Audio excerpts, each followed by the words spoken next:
نحمده ونصلي ونسلم على رسوله الكريم اما بعد. یہ جماعت فضلاء نظام سرگودا کا دوسرا کے تیسرا سال کا سال 2026 کا تیسرا اور ویسے 26واں اجلاس ہے. 26 کا تیسرا اور ویسے 26واں اجلاس ہے. آپ حضرات اس گرمی کے موسم میں وقت نکال کے آئے ہیں. اللہ آپ کو رضا خیر عطا فرمائے. میں انشاءاللہ وقت کا احساس کرتے ہوئے مختصر سی بات کر کے اپنی خدمت کو پورا کروں گا. اجلاس تو ہمارا ابھی شروع ہو گیا، پہلے تو کھانا تھا. جو بات اللہ تعالیٰ کی طرف سے ذہن میں آ رہی ہے وہ یہ ہے کہ جو آدمی اس کام میں آگے بڑھتا ہے اللہ تعالیٰ اس سے اور آگے بڑھاتا ہے، اور جو اس کام میں پیچھے ہٹتا ہے اللہ تعالیٰ اس کو پیچھے ہٹاتا ہے. تو ہمیں اس پہ اپنی توجہ مرکوز رکھنی چاہیے کہ ہم اپنے اس کام میں آگے بڑھ رہے ہیں اور اس کام میں پیچھے ہٹ رہے ہیں. دیکھنے میں آتا ہے بس اوقات ایک آدمی ایک وقت میں بہت اچھے حالات میں ہوتا ہے اور آئندہ دنوں میں اس کے حالات ویسے نہیں ہیں، اور اس کے برعکس بھی ہوتا ہے. حدیث پاک میں آتا ہے نبی کریم علیہ السلام نے مثال دی ہے کہ دل کی حالت ایک کھلے میدان میں رکھے ہوئے ایک پر کی ہے، پر، اور اس وقت تیز ہوا چل رہی ہو اور اس ہوا کی وجہ سے وہ پر کبھی دائیں سے بائیں پلٹتا جاتا ہو اور کبھی بائیں سے دائیں پلٹتا جاتا ہو. فرمایا جس طرح کھلے میدان میں پڑے ہوئے اس پر کی تیز ہوا کی حالت میں یہ کیفیت ہوتی ہے، انسان کے دل کی بھی حالت یہ ہوتی ہے. تو اس موقع پہ آپ نے دعا فرمائی یا مقلب القلوب ثبت قلوبنا علی دینک یا مصرف القلوب صرف قلوبنا علی طاعتک. اور قرآن کریم کی دعاؤں ایک بڑی جامع دعا ہے، اور ہمارے حضرت خواجہ خان موسیٰ رحمہ اللہ تعالی اپنی دعاؤں میں یہ دعا بھی بکثرت مانگا کرتے تھے. ربنا لا تزغ قلوبنا بعد إذ هديتنا وهب لنا من لدنك رحمة إنك أنت الوهاب. تو معلوم ہوا کہ ہدایت کے بعد بھی قلوب میں زہر اور تنگی آ سکتی. صحیح بخاری کی روایت ہے نبی کریم علیہ السلام کی مجلس تھی، 3 شخص آئے. ایک نے جگہ دیکھی تو آگے بڑھتے بڑھتے آگے آ کے بیٹھ گیا، اور دوسرے نے پیچھے ہی بیٹھنا گوارا کیا یا پسند کیا دوسرے نے، اور تیسرا چلا گیا. نبی کریم علیہ السلام جو کچھ فرما رہے تھے وہ ارشاد فرماتے رہے. جب آپ اپنی گفتگو سے فارغ ہوئے تو آپ نے فرمایا کہ آج میں تمہیں 3 لوگوں کے بارے میں بتاتا ہوں. پہلا شخص وہ ہے جس نے اللہ تعالیٰ سے ٹھکانہ مانگا، اللہ نے اس کو ٹھکانہ دے دیا. اور دوسرے نے حیا کیا، اللہ نے اس سے بھی حیا کیا. اور تیسرے نے اعراض کیا، فأعرض اللہ عنہ، اللہ نے اس سے بھی اعراض کیا، منہ موڑ دیا. جو فرمایا ٹھکانہ مانگنے والا پہلا شخص ہے جو پھرانتا ہوا آگے آ کے بیٹھ گیا. اس سے معلوم ہوا جو جس کام میں جتنا آگے آئے گا اللہ اس کو اتنا آگے بڑھے، اور جو پیچھے رہے گا حیا کی وجہ سے تو وہ جہاں رہے گا وہیں رہے گا، اللہ اس کو وہاں رکھے گا. اور جو اعراض کرے گا تو پھر اللہ کو اس کی کوئی پرواہ نہیں ہوتی ہے کہ اللہ بھی اس سے اعراض کرے. اس لیے دین ہماری کوئی ٹھیکہ داری نہیں ہے، کوئی ہمارا ذاتی جائیداد نہیں ہے. ہماری اللہ کی طرف طالب علم کی حیثیت سے ہمیں اپنی نظروں کو وسیع رکھنا چاہیے۔ طالب علم ہوتا ہی وہ ہے جس کے مطالعہ کی وسعت ہو، اور مطالعہ کا طریقہ یہ ہے کہ متن، شرح، حواشی، بین السطور سب کچھ دیکھیے۔ اسی طرح جب کتاب کا مطالعہ کرنا ہے وہاں حالات کو بھی دیکھتے رہنا چاہیے۔ فلاں ایسا تھا، ایسے ہو گیا، ایسا تھا، ایسے ہو گیا، اور یہ سب کچھ اپنے لیے ہونا چاہیے۔ مجھے اپنا جائزہ لینے کی بہت زیادہ ضرورت ہے، اور یقین کیجیے گا ہم جب اپنا جائزہ لیتے ہیں تو پھر ہمیں اپنا آپ دکھائی دیتا ہے، اور اگر ہم اپنا جائزہ لینا چھوڑ دیتے ہیں اور دوسروں کو دیکھنا شروع کر دیتے ہیں پھر ہم اپنی اصلاح سے غافل ہو جاتے ہیں۔ پھر ہمیں پتہ نہیں چلتا کہ میں خود کیا ہوں۔ حدیث پاک میں کیا فرمایا؟ من جعل الہموم ہما واحدا ہم آخرتہ کفاہ اللہ ہم دنیا۔ جو آدمی اپنی ساری فکروں کو ایک فکر بنا لے، دنیا آخرت کی فکر، اللہ اس سے دنیا کی فکر ہٹا دے گا۔ اور جو اپنی ساری فکروں کو دنیا کی فکر بنا لے تو اللہ اس کی پرواہ نہیں کرتا فی ای اودیۃ حلقہ، یہ کہاں رہ رہا ہے اور کہاں مر رہا ہے۔ تو آج کل کا دور تبصرے کا، تجزیے کا، خبر کا، نشر کا، اشاعت کا دور، اپنے آپ کو دیکھنے والے نہ ہونے کے برابر، اور جس مقام پہ آپ فائز ہیں آپ اپنے آپ کو دیکھیں نہ دیکھیں، سب آپ کو دیکھیں۔ دکاندار کو کوئی نہیں دیکھے گا، بس تحسس کا معاملہ ہے۔ اگر آپ استاد ہیں، آپ کے شاگرد آپ کے ایک ایک عمل کو دیکھیں۔ آپ درسگاہ میں آتے کیسے ہیں، بیٹھتے کیسے ہیں، بولتے کیسے ہیں، آپ کا لباس کیسا ہے، آپ صفائی کا کتنا خیال رکھتے ہیں، آپ کی نماز کیسی ہے۔ پھر آج کل کے دور میں آپ کے نام بھی رکھتے ہیں چلو، اگر آپ امام ہیں آپ کو ایک یا مقتدی دیکھے گا، کہے نہ کہے۔ اس لیے جو آدمی اس مقام پہ ہو کہ اس کی طرف لوگوں کی نظریں اٹھتی ہوں تو پھر اس کو مقتدا اور پیشوا بن کے رہنا ہوتا ہے۔ افتاء کی کتابوں میں لکھا ہے کہ مفتی کو صرف نیک نہیں ہونا چاہیے بلکہ سابقین اولین میں سے ہونا چاہیے، اور وہ مقتصد ہونے پہ اکتفا نہ کرے بلکہ سابقین میں رہے۔ اور ساتھ یہ بھی لکھا ہے کہ اپنی زائد عبادت کو چھپا کے کرے، لوگوں کے سامنے نہ کرے، کیونکہ لوگ اس کو مقتدا سمجھتے ہیں، اس کے ہر قول کو اور ہر عمل کو فتویٰ سمجھتے ہیں۔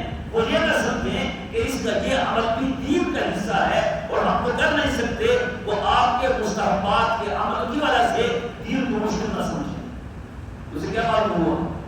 یہ تو معلوم ہوا کہ لوگ آپ کو دیکھ رہے ہیں، اس لیے اور ہم خود کو نہیں دیکھتے۔ من ترا مشہور ٹوبا امر ہے، اس لیے آج کا دور ایسے ہی ہے، اپنا جھوٹ، اپنی غلطی، اپنا گناہ وہ ہم لوگ دیکھتے ہیں، اور خوش نصیب ہیں وہ اس دور میں جنہیں اپنی کمی نظر آتی ہے۔ میری نماز کیسی ہے، میری تلاوت کتنی ہے۔ ہمارے قائد تو روزانہ 3-5 بار پڑھے معمول میں پڑھ لیتے ہیں، کوئی مشکل نہیں۔ اگر آپ حافظ ہیں اور آپ دینی مشورے سے وابستہ ہیں نہیں ہیں، اب 5 باروں کا معمول بنائیں، کچھ مشکل نہیں، بنا کے لوگ ذکر میرا کتنا ہے، اور سب سے بڑی بات گناہوں سے میں کتنا بچتا ہوں، تو یہ ہمیں چاہیے۔ اور ہمارے میرے دور کو اور کوئی غرض نہیں۔ پہلے تو یہ تھا کہ چلیں اپنے پیسوں سے کھانا کھائیں گے، پھر ہمیں محسوس ہوا، یہ علماء کرام بیچارے اس کو محسوس کرتے ہیں کہ ہم سے کھانے کے بھی پیسے لیے جائیں، اور آپ کی مجلس عاملہ نے یہ فیصلہ کیا کہ چلو آج کے بعد سے ان اپنے ساتھیوں سے کھانے کے پیسے نہیں لیں گے، اور صراحت کے ساتھ لکھا جاتا ہے کہ اجلاس میں کھانے کے پیسے وصول نہیں کیے جائیں گے، تاکہ وہ اس فکر کی وجہ سے کہ مجھے پیسے دینے ہوں گے میں نہ جاؤں، تو اس سے بھی آپ زکات کو وہ کر دیا ہے بے پرواہ، لیکن کوئی آپ میں سے دینا چاہے 400-500 نہیں اپنا حصہ ڈالنا چاہے، وہ ظاہر ہے کسی نہ کسی نے جو کرنا ہے، جس نے کرنے ہیں وہ ہے کہ کر رہا ہے اللہ کے لیے تو وہ ڈال سکتا ہے۔ تو مقصد ہمارا مل بیٹھنے کا نہ کسی کے حق میں کچھ کرنا ہے نہ کسی کے خلاف کچھ کرنا ہے، نہ ہم نے آپ سے ووٹ مانگنا ہے نہ ووٹ مانگنا ہے، نہ کوئی اپنی جماعت بنانی ہے نہ کوئی پارٹی بنانی ہے، نہ کسی مقصد کے لیے آپ کی حمایت حاصل کرنی ہے، بس یہی ہے کہ وذکر فإن الذکریٰ تنفع المؤمنین، ایک مذاکرہ۔ اور الحمدللہ اللہ کا شکر ہے تحدیث بالنعمہ ہونی چاہیے، وَأَمَّا بِنِعْمَةِ رَبِّكَ فَحَدِّثْ، یہی سے علماء نے لفظ نکالا ہے تحدیث بالنعمہ، یعنی جو اللہ نے نعمت دی ہے اس کا اظہار کرنا، اظہارنے کے لیے نہیں، اظہار نعمت بھی، اظہار نعمت بھی نیکی کا کام کہ آپ کے مل بیٹھنے سے الحمدللہ الحمدللہ اللہ کے فضل سے تقریباً 35 بے بدان کو ماہانہ 6,000 کی بنیاد پہ رقم پہنچائی جا رہی ہے خاموشی کے ساتھ، اور آپ سے کسی کو نہیں پتا ہوگا کون دے رہا ہے، پہنچ رہی ہے ہر مہینے کی جگہ کو الحمدللہ تقریباً وہ ہو جاتی، گاہے گاہے اللہ تعالیٰ ان کے لیے راشن کا انتظام کر دیتا ہے۔ پھر آپ کی تھوڑی سی بیٹھنے سے فلسطین کا مسئلہ بنا، آپ حضرات نے 1.5 کروڑ سے زائد رقم وہاں پہنچائی ہے اور مضبوط اور معتبر مستند ہاتھوں سے وہاں پہنچ چکی ہے۔ اس سے پہلے سیلاب آیا تھا KPK میں، اس میں بھی الحمدللہ 2.5 کروڑ سے زائد کی رقم اور سامان وہاں پہنچ گیا ہے۔ اور اسی طرح ہمارے آپ کی جامعہ کے سامنے ایک کولر ہے ٹھنڈے پانی کا، وہ مئی سے لے کے اکتوبر کے آخر تک اس میں ہر وقت ٹھنڈا پانی دستیاب ہوتا ہے، لوگ پیتے ہیں، تب اس کا ماہانہ خرچہ 12-13 ہزار ہے، 9 ہزار ہے۔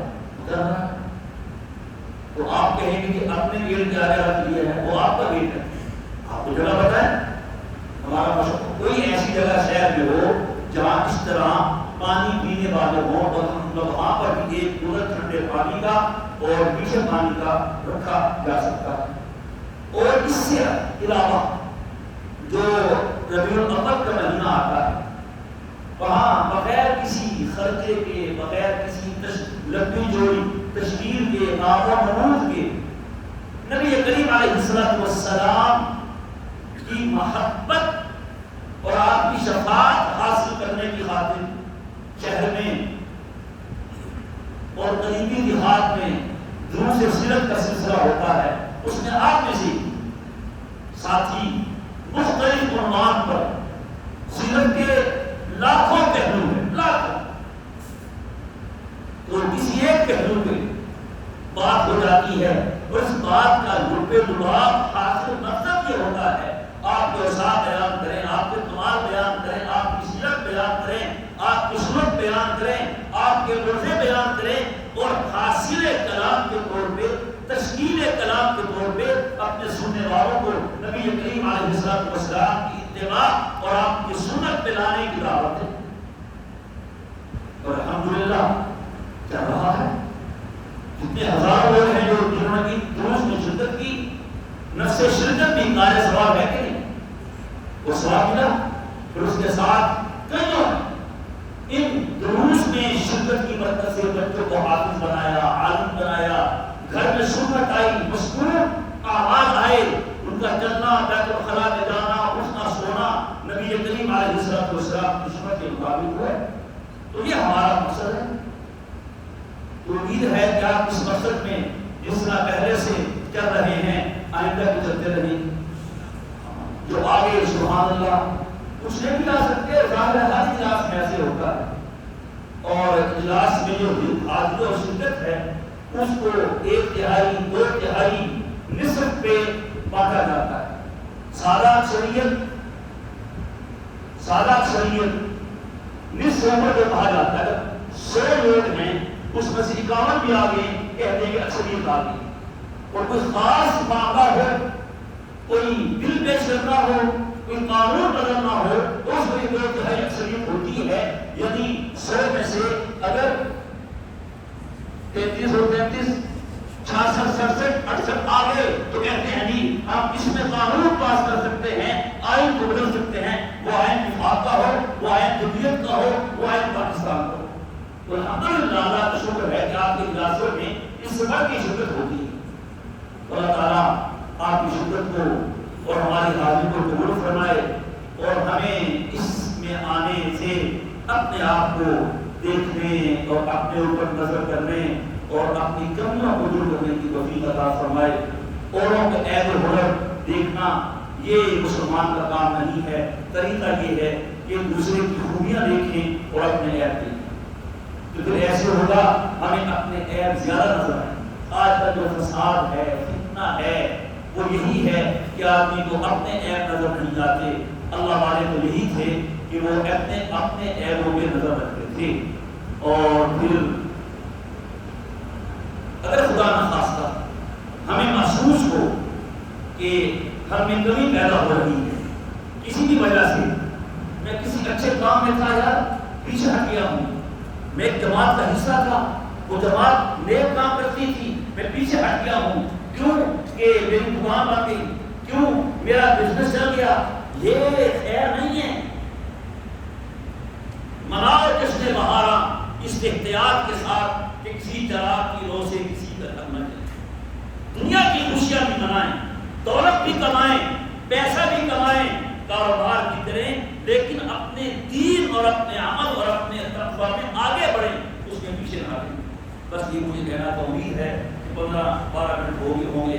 اللہ تعالیٰ ہمیں اس طرح سے اپنے اوپر بھی نظر کرنے کی اور اپنے آپ کو بہتر سے بہتر کرنے کی توفیق عطا فرمائے. یہی گزارش کروں گا. محرم کا مہینہ اختتام کو ہے، سفر ہے، پھر ربیع الاول ہے. مسافر شب کو چلتے ہیں جو جانا دور ہوتا ہے. ربیع الاول کے لیے بہترین پروگرام کرنے کے لیے ابھی سے آپ متحرک ہوں، فعال ہوں. 1 روپیہ بھی خرچ نہ کریں، آپ کا پروگرام ہو سکتا ہے. بس کوئی مقصد نہیں. وہ مولانا جنید صاحب خیر تھے، انہوں نے وہ بین فرض کا خرچہ اپنے ذمہ لیا ہوا، یہ خرچہ بھی ختم ہو گیا. صرف آپ بتا دیں میرے ہاں فلاں تاریخ کو فلاں صاحب آئیں، بس فلاں تاریخ فلاں صاحب آئیں گے، ٹھیک ہے، وہ بیان کر دیں، درس دے دیں.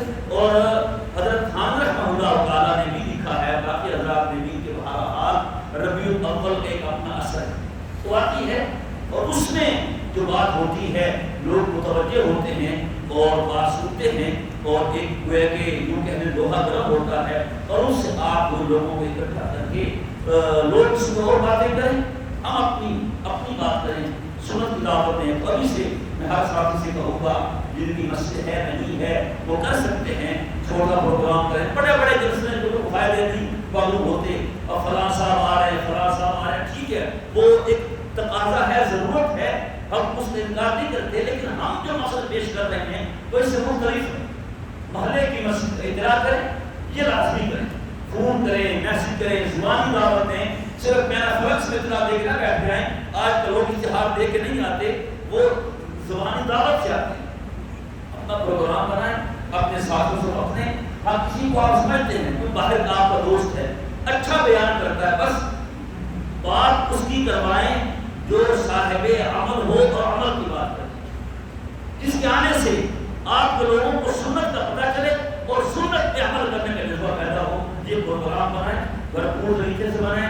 پچھلے سالوں میں غالباً 57 پروگرام جو ہوتے رہے ہیں ایک مہینے میں، 58 جو ضروری نہیں ہے کہ پورے شہر میں ایک پروگرام ہو. مطلب کتنا بڑا شہر ہے، ہر کونے میں 1 رات میں 10 پروگرام ہو جائے تو اس میں کتنے ہو جائیں گے. تو یہ آج کا ایجنڈا تھا.